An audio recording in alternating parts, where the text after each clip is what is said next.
জংঘলত মুনমুনি চৰায়ে নিজৰ 11জনী ছোৱালীৰ লগত থাকিছিল। মুনমুনি চৰায়ে বহুদিনৰ পাছত আৰু এটা কণী দিছিল। মুনি চৰাইৰ গিৰিয়েক মোহনৰ আশা আছিল যে এইবাৰ ল'ৰাই হ'ব, আৰু মোহনে কয়, শুনা মুনমুনি, তুমি এতিয়ালৈ 11জনী ছোৱালী জন্ম দিছা।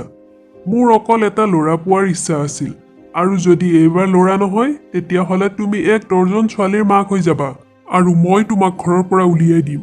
গতিকে মোক ল'ৰাই লাগে, চিন্তা কৰি ল'বা। হে ভগৱান, এইবাৰতো মোক এটা ল'ৰা দিয়া, নহ'লে মোৰ স্বামীয়ে মোক ঘৰৰ পৰা বাহিৰ কৰি দিব। কৃপা কৰা ভগৱান, কৃপা কৰা। মুনমুনিয়ে কণীটোত বহি আছিল, আৰু তেতিয়াই কণী ফুটাৰ শব্দ শুনি মোহনে দৌৰি আহে। মুনমুনি, কোৱা ল'ৰা হৈছেনে ছোৱালী? আৰে তুমি একো উত্তৰ নিদিয়া যে? তুমি কান্দিছা, মানে এইবাৰো আকৌ ছোৱালী হৈছে। নহয় অ, মই আপোনাক কি ক'ম, এয়া চকুৰ পানী দুখৰ নহয়, সুখৰহে। ভগৱানে এইবাৰ আমাক ল'ৰাই দিছে। হয়নে? বাহ বাহ, বঢ়িয়া। আহা ল'ৰা, তুমি মোৰ ওচৰত আহা। এতিয়াৰ পৰা তুমি সদায় মোৰ লগতে থাকিবা। মুনমুনি, মোৰ কথা ভালদৰে শুনা।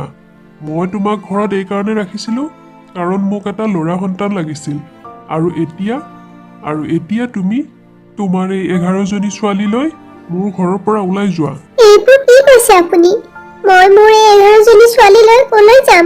ইহঁতৰ লালন পালন কেনেকে কৰিম?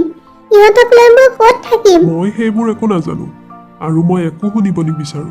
তুমি এতিয়া ইহঁতক লৈ ইয়াৰ পৰা ওলাই যোৱা। কি ক'লা তুমি? হ'ব দিয়া, ভগৱানে যলৈকে নিয়ে মই মোৰ ছোৱালী কেইজনী লৈ তালৈকে যাম। কিবা নহয় কিবা এটাতো ৰাস্তা নিশ্চয় ওলাব। আপুনি মাত্ৰ আমাৰ ল'ৰাটোক ভালদৰে ধ্যান ৰাখিব, আৰু ইয়াক ভালদৰে পঢ়া শুনা কৰাব। এনেকৈ কৈ মুনমুনিয়ে নিজৰ 11জনী ছোৱালীক লৈ ঘৰৰ পৰা ওলাই যায়।